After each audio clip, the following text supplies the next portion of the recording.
What's going on, everybody? Welcome back. Oh, we've dropped off here. We're back there. There we go. What's going on, everybody? Welcome back to the Swingman podcast. It's podcast number 145. I thought we'd do this one live, just also to save me some time from having to edit this and post it back up on YouTube afterwards. But if you're here live, come and hang out with us. We're going to chat NBA Finals, what we've seen so far, what we've got for games 3 and 4, and potentially further forward. But before we dive into all of that, as ever, I'm your host, George St. Ledger, joined as I am all the time by Louis Halpin and Lewis Howard. And as ever, boys, how you doing? Yeah, all right. A bit of technical stuff before this. Nice. WhatsApp playing up. That's all that out, but it's all right. Yeah, late recording time for us, but I guess it puts us on a bit of a wavelength. If we'd have recorded earlier, wouldn't have seen the big news about Kristaps Porzingis. So I guess we're fresh for the NBA energy. And I haven't really sat down and delved into it. What on earth is that injury? What is that injury? Yeah. I don't even know. Every reply is like English, please. Yeah, I saw him holding like his ankle area, like maybe like his Achilles, and I'm like, oh, it's saying gonna be like that. It was in Latin. Like the Shams has come out of a Latin injury report. It's all I could see there. I assume he's day to day though. He was walking around, so he might miss game 3, but I think he'll be back for game 4 if that's like the case. If they do it like that, or he might just have his minutes restricted. It could be just. I saw. I don't know how true this is. It was on Twitter, so take it with a grain of salt. But I saw that there was this injury, particularly, had only been reported or officially reported 35 times or something like that. I can't remember really rare injury. I can never remember seeing that come up on any injury report from beforehand. I saw I assume it was a Docs Radio reply to him, and generally the gist I got was if it's a tear on what he's talking about in the ankle, then he's definitely not playing the rest of the series. If it's just I don't even know what the other thing would be like, just a bruise around there or something, I don't know. Even then it's like they're not sure if he'd play any of the rest of the series. So it is a bit of a worrying one for him. Right. So we can say that, and I mean, if you're here and you have any thoughts on the Celtics stuff, this is the beauty of doing all these podcasts live. Jump in. I want to hear your opinions on what's on the series so far and what you think it's going to do. But I mean, realistically speaking, with how good and stacked this Celtics roster is, does it really make that much of a difference? If we're being honest, do you think? I think it does. To be fair, if Porzingis is playing or not, I do think he changes the way they play on offense, and I think he's had really good defensive moments. He's had limited time, obviously, but in the time he has played, he's been very effective, especially obviously the first quarter of that first game where he just went absolutely ballistic and basically the game was over but by the end of that first quarter. So I do think it affects them. Even with him gone, I can still definitely see him winning the series. They're up 2-0. I know obviously they won both their home games, but I think most people would take Boston at this point. But, at the end of the day, there's that age-old saying in basketball, which is, a lot of people favour, or a lot of the time is favoured to the team with the best player in the series. And the best player in the series is definitely Luka. And Tatum's definitely not done himself any favours so far in trying to close that gap in people's minds. So you've always got a chance when you've got someone like Luka. I don't really like what's happened when I've put the comment on the screen there from Mike. We need to adjust our graphics in that sense. But I agree. I think in terms of rim protection, 100%, whatever he offers in that realm, not whatever he offers, it's been shown on pure blocks. But I mean, I'm not accepting any Luke Cornett slander, especially. I mean, we've seen him live in London at the O2 of the Wizards, so we're not accepting any of that. But yeah, we will concede that it is a bit of a downgrade when you do drop to Al Horford. But I mean, the Celtics, they've looked commanding. I know they shot terribly from 3 in game 2, but they still got it done. Do you think it was one of the cases where this was a Celtics team playing at their quote unquote worst in game 2, and Luka didn't get it done from the free throw line? Or is it vice versa? Do you think that this was a missed opportunity for Dallas and Celtics are kind of showing a little bit of some cracks, maybe, Louis? I'm not going to really go too hard on the Luka couple of games performances as of now. I think there is an argument to be made that he could shoot even more than he has been doing, and that would push him up towards the sort of 30 plus shot mark, which is how it is. But I think really what you've seen, the difference anyway between the Western Conference Finals performance and then this one, I think Kyrie has just been a massive negative for them as of this entire series, really, I guess. They've done, I mean, I think the size and everything is doing a really good job of disrupting him particularly. And we saw him have, I think, not as big scoring games in the series against Oklahoma City, but he was able to, I think, impact the game in ways like defensively. He's got a lot better in playmaking wise, but in this sense, I just think the size and the effect that basically, like you said, how deep the Celtics team is and how each one of those players pretty much throughout the starting line, probably a couple more over, can generate offense from the perimeter. They can blow past people, which they have been doing. To Luka and Kyrie has kind of exploited them in a way that the Timberwolves couldn't, because the only two players that could do that really were Anthony Edwards and Mike Conley. So I think I was trying to truth be told, I was pretty pessimistic coming into this because I was like, I'm trying to think of ways where this can be a series. Do you know what I mean? Because I thought it feels like it's just a bad matchup for the Mavericks. But then that happens with Porzingis, and I do think it's probably bigger than we're giving it credit for, really, because there's the offensive factor, obviously, but I do think there's the defensive factor as well. And as Mike said about Tillman minutes, Cornette minutes, there'll be, the Mavericks will be planning for that, and Horford as well, and they'll be exploiting that quite heavily.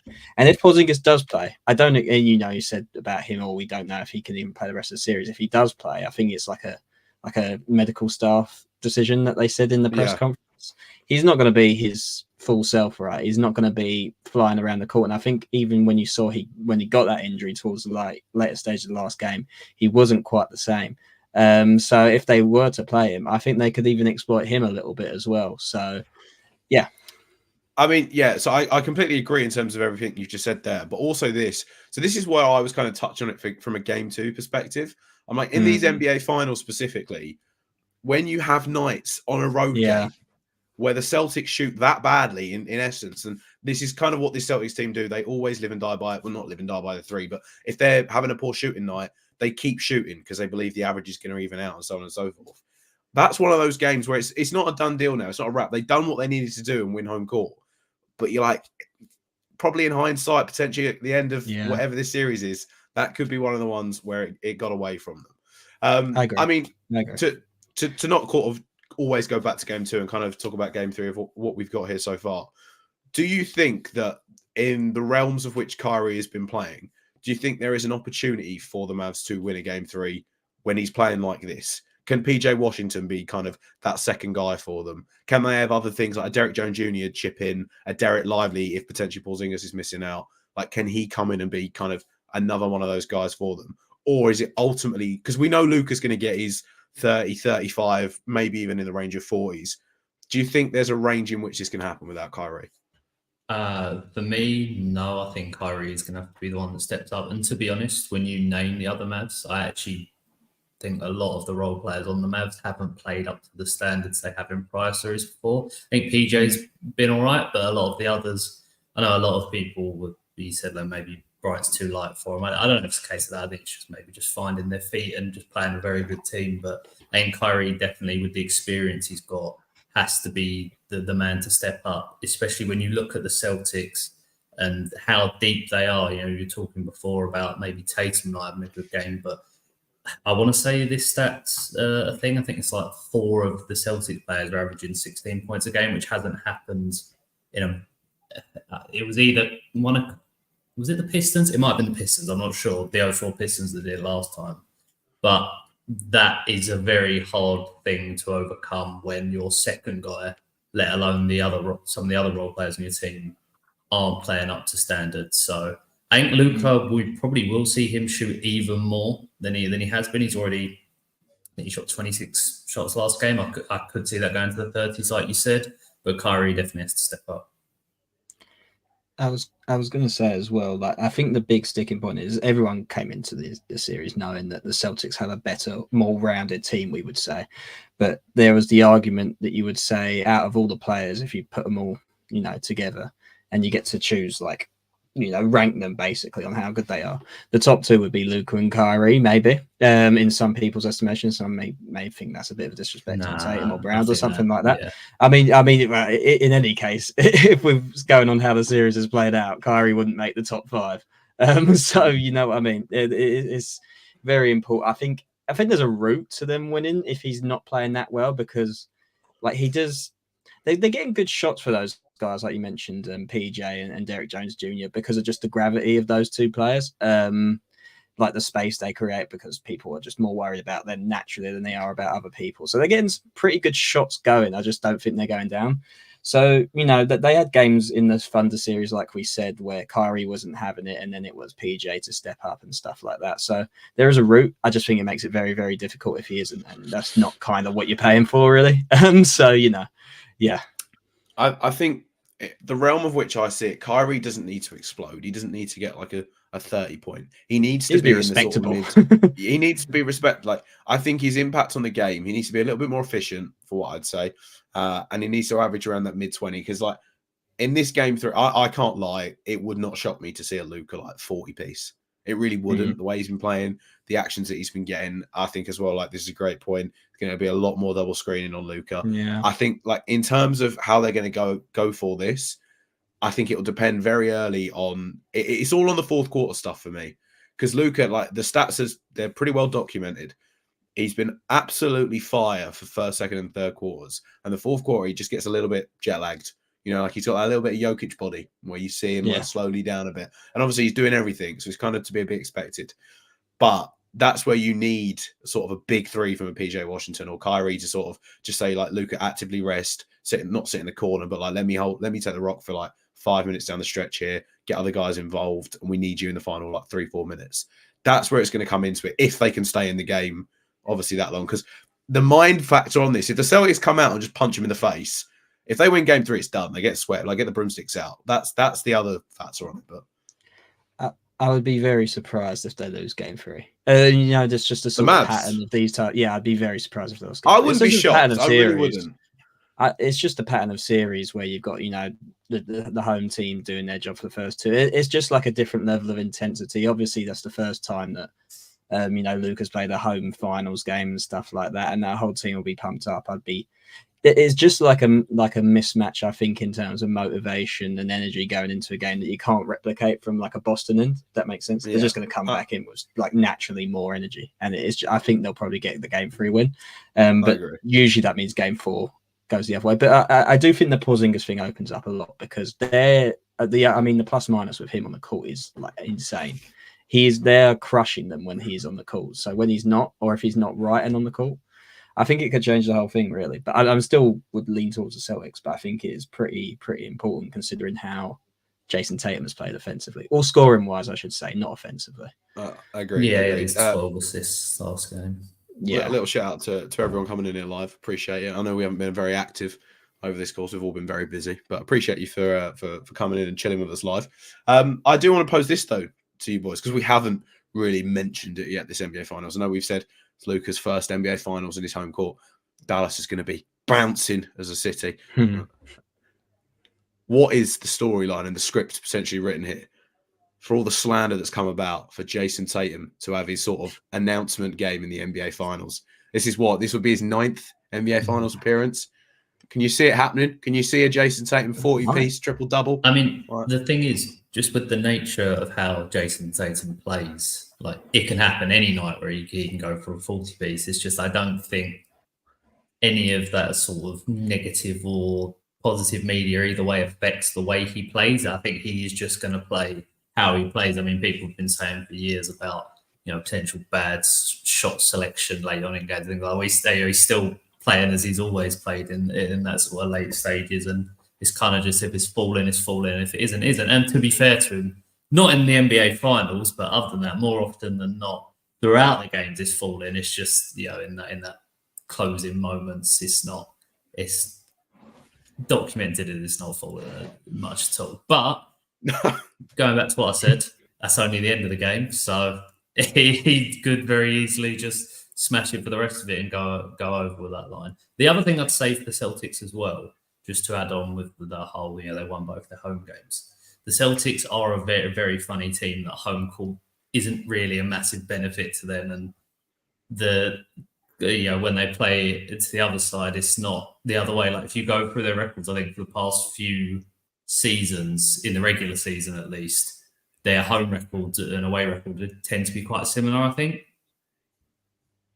So that adds to it. So they can go in the Mavs and be unfazed and maybe just pull it away. You don't know. I would think the Mavs would manage to get a game in the third one here, but yeah, who knows? The way in which, right? So, I mean, if I'm being honest, my heart wants to see a Dallas win here, and also just for entertainment of like, I want these NBA finals to kind of go on. Like this, but we'll do a whole wrap of the postseason and the playoffs like a little later down the road. So I don't want to make this podcast about that, right? But I think as a whole, this postseason isn't one for the books, right? No. The East was pretty weak. Like we can say that. That's not a hot take. Yeah. So I want Dallas to be competitive, make this a series. Like Porzingis, maybe he can't play and adds a little bit of drama to it. But if I'm using my head and from what I've seen, I just can't see a realm in which the Celtics don't win Game 3 here and just kind of crush everyone's sort of hopes. This feels like like when everyone at the start of the playoffs, like the Lakers, they're going to make a run at it and then they never do. It kind of not this obviously that it's just that narrative is where I'm seeing for this. But shout out Budwin for being here as well. Hot take. Tatum has been good over all these playoffs. I wouldn't say he's been bad. I think it's just where people were talking about MVP talk. He isn't the Eastern Conference Finals MVP. I think Jaylen Brown, 3D. We're gonna shout you out for that one. I think Jaylen Brown is currently sitting for it. I mean, I don't know what the odds are. I saw they do like a Finals MVP ladder, which I always find quite fun when they do the MVP ladders, and it's just the NBA. All those ladders are always really I think I saw like Drew Holiday. Yeah, I think I saw Drew Holiday. I mean, last game. No doubt. Great defense. I think. I mean, I've not seen them there in the flesh, but I mean, I've listened to podcasts and videos and stuff like that where they talk about being at the games, and you can tell that Drew is kind of like the leader of that team a little bit. I don't like the word alpha, but you know what I mean? Like he's the one sort of leading the rest of them a little bit. He's been there before, obviously, and he's won an NBA championship, which they haven't been. So maybe that's a bit of a part of it. I think I agree. I don't think he's been bad. If you got him sort of like in a dark room, maybe with a beer in hand, and then you asked him, was this kind of like the sort of banner series or banner even playoff run that you were hoping for to sort of announce yourself as one of these top tier superstars? I don't think he would probably say yes, but I think it's a credit to Brad Stevens actually, who moved up to GM from coach, that he's managed to create an environment or a team where it doesn't really actually matter that much if he's good or not, if that makes sense, or like at a superstar level like it has been previously. Obviously those guys came under a lot of pressure in that Miami Heat series, but now that's just kind of been lifted on them with the additions of Porzingis, obviously Drew Holiday as well, and the development of someone like Derek White. And I do think Jaylen Brown deserves a lot of credit as well, and if he got Finals MVP, I don't think anyone could really argue with that.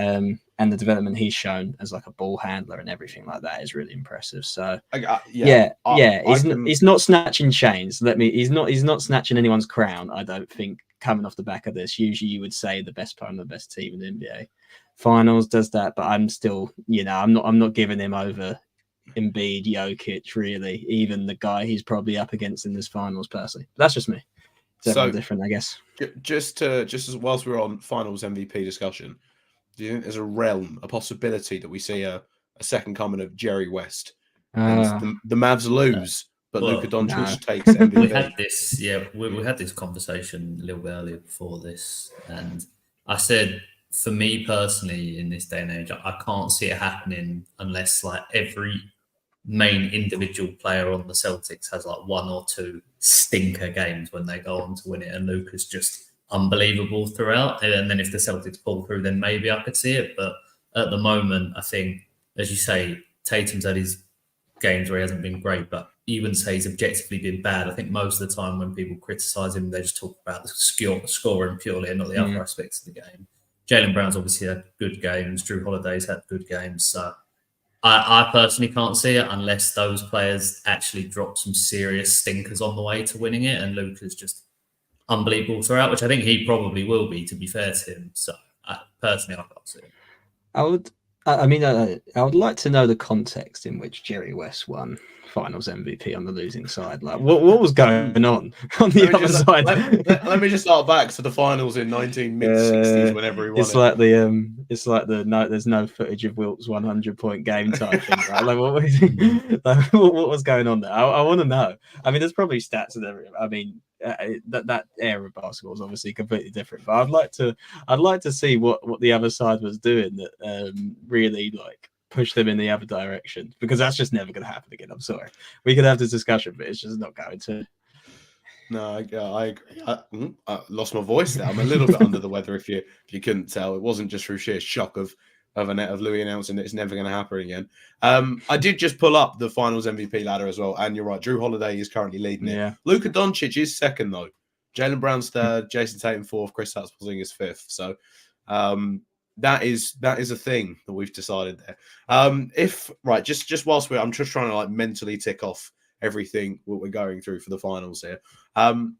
Where you've seen this play out now, I think we had we will go back to our playoff prediction ladder, and I am in shock and awe that we've not correctly predicted the entire bracket. I will say that. But where would you have this series ending right now? Like, what's your final score? Well, when we did it, I actually, shockingly enough, I know bold prediction had the best team in the regular season winning the entire thing. So the Celtics winning, shockingly still on the cards for me. But obviously, I was outvoted, and we had Denver, and that really crashed and burned. The one time I damn pick Jokic, and he lets me down. I just can't believe it. But, yeah. Well, I don't know if Jokic let you down. There's he's the king of that team that let you down. He's the main man of that team, and they're not there. You can't let that kind of lead fall in a game 7. That was shocking from them. But our bracket was torched into flames, I think, pretty early. So that series needs explaining. I'm sorry. That Timberwolves Nuggets series makes no sense. Let's not get bogged down by our bracket. Okay, we'll get to that beautiful bracket when we do our postseason prediction, our postseason review. But I want to know at this finals, and if you're still here and you're watching this in the chat, I want to know where you've got this going. Have you got this as a sweep? Have you got a gentleman's sweep? You got Mavs in 7? I want to know. Well, as I said, I picked Boston at the start of the playoffs, so obviously I've got to stick with them now because it's still on. I do think the Mavs will win a couple games, actually, so I'll go with a 4-2. I think if Porzingis is out for a few games, that will make a difference. That game, the last game, was quite close, even though, as you say, it was a tough shooting night from Boston. You don't know how many times you're going to get that. And I do think Luka is that good of a player that he will be able to win him a couple games. And I will be interested to see after this playoffs, with everything that's happened, we talk about the narratives, where people or the general public will think of Luka in terms of the best players in the NBA, because he's not always, because he's quite young, but he's been loitering just below your Jokic and Embiid and Giannis. I think after this playoffs, people firmly have him in there, and maybe even have him number 1 going in. Go on, Lou. I know you was eager to get in. I'm a bit unsure. I think the Porzingis thing is kind of throwing me a little bit, because I do think he is really important to that team. But I guess just the cachet they have and their playoff run, you can debate the sort of quality of the teams they were facing and everything like that. But they did do a lot of it without Porzingis already. So I'd be very surprised if they lost, if they won tonight. I think the Mavs will definitely win tonight. I'm quite convinced of that. I'm going to go gentleman sweep. I think they get him in a gentleman sweep. Unfortunately, I don't know. It's not an unfortunate thing, but I'd like to see a more competitive series. But as we mentioned, the whole playoffs has just been a bit of a strange one. But yeah, I don't think I think the Mavs may have to change too much to get like the overall win against the Celtics, even though that the Celtics may have to change because of Porzingis, but they've dealt with that a little bit. So yeah, and Kyrie, I just don't think this is the right matchup for him personally. I don't think he's going to have a game. He might have a good game, a game that we're sort of like, you done your job, but I don't think he's ever going to have an amazing game. And I think they may need some amazing games from him to win the overall series. So I'll go the Celtics in a gentleman's sweep personally. Gentleman sweep. Mr. IST and Mr. All-Star on Sorry, by the way. Gilroy has here. Normally, whenever he speaks and predicts, it normally comes true. So, Kyrie Irving apparently going to turn back time. We hope to see that as well. That'll be a very entertaining viewing. Unfortunately for all of you, I actually, from the NBA, Adam Silver sent me an email with the script for the finals. If you'd like me to read it out, obviously, of course. And it goes into tomorrow night. Luka Doncic, gamer, right? Comes out with a 50-piece. Which I can't believe personally, but that's on the cards. Dallas take game 3. Then they come in and they think they're going to get game 4. No, Boston do it. You're like, Yeah. series is over. Series is done. Boston, a bit relaxed in game 6 here, right? Ooh. Sorry, Okay, I like this. into game 3-1 5. lead. Boston, We're rolling back. We're rolling back to. But Boston relaxed. Think it's done. That's when Kyrie Irving comes in. That's when he announces himself. That's when he has his gamer. Right? They come in. He storms it. He rolls it on again. Pushes it to a game 7. And you're like, this cannot get any better. As the NBA are trying to flog some more TV rights over to TNT. Now, game 7 of the finals goes down to it. You're sitting at 101, 102 with 4 minutes left in game 7, right? Luka Doncic, sadly, leaves the game with an injury. And you think it's all done. You think it's all done. And that's when it comes in. Dante Exum comes in, hits a game 3-3. Dallas Mavericks winning 7. If it comes back, just say that you heard it here first. That's all I'm saying. There's some real corruption there. I mean, we need the extender, of course, Scott Foster, involved in this scheme of yours. I'm getting, Scott Foster is there, primed and ready. Jason Tatum ejected, 2-game suspension. That's what happens. Yeah. I mean, it's been an interesting watch. I mean, because I got a sense of affection for the Timberwolves watching it from that perspective, and Luka is so annoying to play against. He's just like, he moans after every single point he scores. It's not even an exaggeration. Like literally every single point he will score, he will be. That's Luka's. Do you know what it is? That's what he grinds, though, doesn't he? Oh yeah, it's like everyone's against him. I agree. It's a good thing, but it's annoying. If anyone watches football or soccer, if that's where you are, it is Bruno Fernandes-esque is what Luka Doncic does. 100%. It is a slightly higher caliber than Bruno, I think. If we're talking in the pantheon, I'm just talking about the attitude towards the refs. The thing I like about it the most, though, is after he makes stuff so personal off the court. Like, I love it when he chats shit to the person that's defending him. Like when he got in Rudy, like when Rudy tried to guard him in that series, and he's apparently talking Slovenia. We know exactly what he said there, Luka. But I like that as an edge. Whereas, like, and obviously, I'm not saying that the Celtics team isn't like it, but they haven't. Like, you don't see Jaylen Brown like he'll dunk on someone and then politely talk to him afterwards, being like, "Oh, next time try and like guard me with your left hand instead." Like Jaylen Brown isn't going to tell someone to. Jaylen Brown is not telling someone like, "I'm too big, you're too small, fuck off." He's not doing classic. That. He's done it a couple of times before, but if I had to pick out one moment, there was the classic Tatum dunk on LeBron, little chest push early on in his career. They're definitely capable of it. Not since they've been prime. But I think the one that reminds me of anything was when it was the finals a couple of years ago, obviously with the Warriors, and I think Draymond really he punked a couple of them, particularly Jaylen Brown. He was giving it large, and I don't think they really had that sort of bravado to back it up. And I think that's been quite. I mean, people have criticised them for being soft and stuff like that. I don't really pay attention to those types of things. It's just something you can't measure, right? I think what helps them is they've just got an unbelievable basketball team with a lot of great basketball players. It does help, doesn't it? It's mad. Yeah, exactly. Some people are like, oh, well, we've had teams though, to be fair, that have had, like unreal for like 5, you would say. I hark back to some of those like Clippers teams and stuff like that. And then, well, even the Clippers, they've got a big 3 and stuff like that now. But they just don't seem to work out. But these seem to be the right blend. And you know what? I've got to give credit to a man that I've thrown. You know what? A lot of dirt on over these days. I was about to bring this up, actually. Big Joe Maz. And his press conferences, really bringing out a different side to him, I have to say. Beach Wales and the like, watching the town. Just everything apart from basketball Joe Maz likes to talk about. So... credit to him. I think he's done a decent job in terms of like staggering as well with Tatum and Brown, and then playing Porzingis the right amount of minutes. So, Yeah, I think when you were talking about Brad Stevens before, that's when he popped into my mind. We haven't spoken about Joe Mazzulla at all here.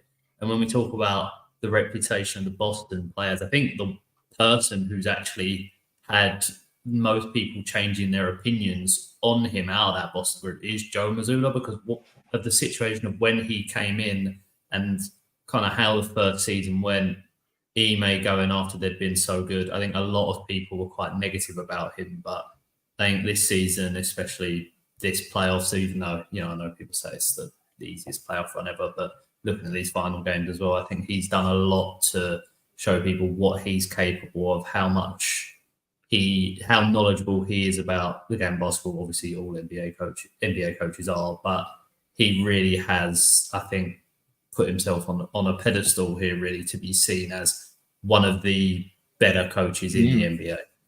Yeah, wait until JJ Redick's in the league. So I mean, that's what we're going to say about that one. Well, do you think he's getting his 70 million 6-year contract? I don't think he'll be quite as high for JJ. Potentially not, but I do think he'll be in the league. But I don't want to do what every NBA media outlet has done and be like, oh, let's talk about the Lakers whilst the finals is on. That's true. I don't want to do that. I think before we do wrap this up, because obviously we're not going to talk about, we're not going to ramble on and on and on. We'll wrap it short. I do want to sort of, toot my own horn and Gilbert, I'll be there. Don't worry, you can come back when it happens. I'll be there for it. I'm going to toot my own horn a bit. This wasn't going to be. I'm not going to do a whole Sorare thing on it. I am going to do a Sorare NBA stuff video, I shall say, going through. If I can find what I want to actually show here, going through sort of season 2 and what I liked and things that I didn't like about it later on down the line after the playoffs has occurred. But I want to share this, and let me find a way in which I can show a banner that doesn't look horrendous. There we go. And in doing so, just drop some, just flex a little bit. Top 25 out of 2,100 people for limited contender, and 4th in the world in rare contender. Now, we can't really see this. I admit this is a bit zoomed out. This might work. Yeah, that's better. There we go. I mean, limited champion, we won't really talk about that one. I made a bit of a boo-boo picking Derrick Jones Jr., but 4th in rare contender, we're taking that all day long. So I want to know where you are, Mr. ISC, with this one. Are you Mr. Mr. NBA Finals like me here? And limited contender, 25th in the world. And I think I'm 50th overall in the whole playoff. So we're taking that as little W's, as long as it doesn't change. And it very much could do. If Kyrie Irving wants to put his finger out, that would be nice. But we could have a little potential tier 1 on the cards. Just that's all it is on those realms.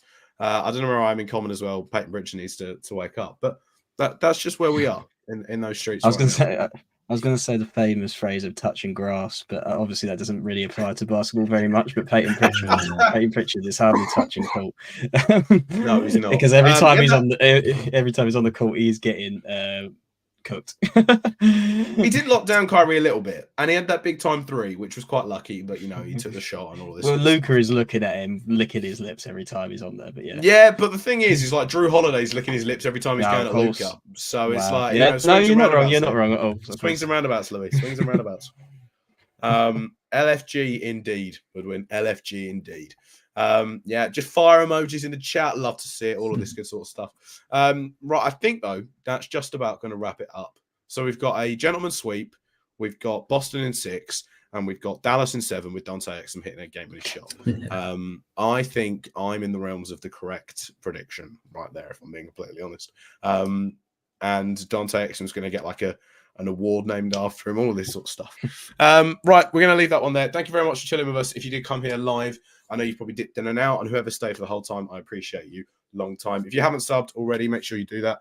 Drop a sub down below. Like the video because it helps on the algo stuff and all of that funky analytics and all that sort of stuff. So, if you're going to watch this if you're listening to this on audio as well from the auto downloads, you would have already subscribed. Tell your friends about us. If they need to dial in for some postseason and preseason stuff for the NBA, let them know. We're the boys to do that for you. Thank you very much for chilling with us. Let me find the thing that I need to find here. We will catch you in the next one when we'll talk about who's won the NBA Finals. Peace.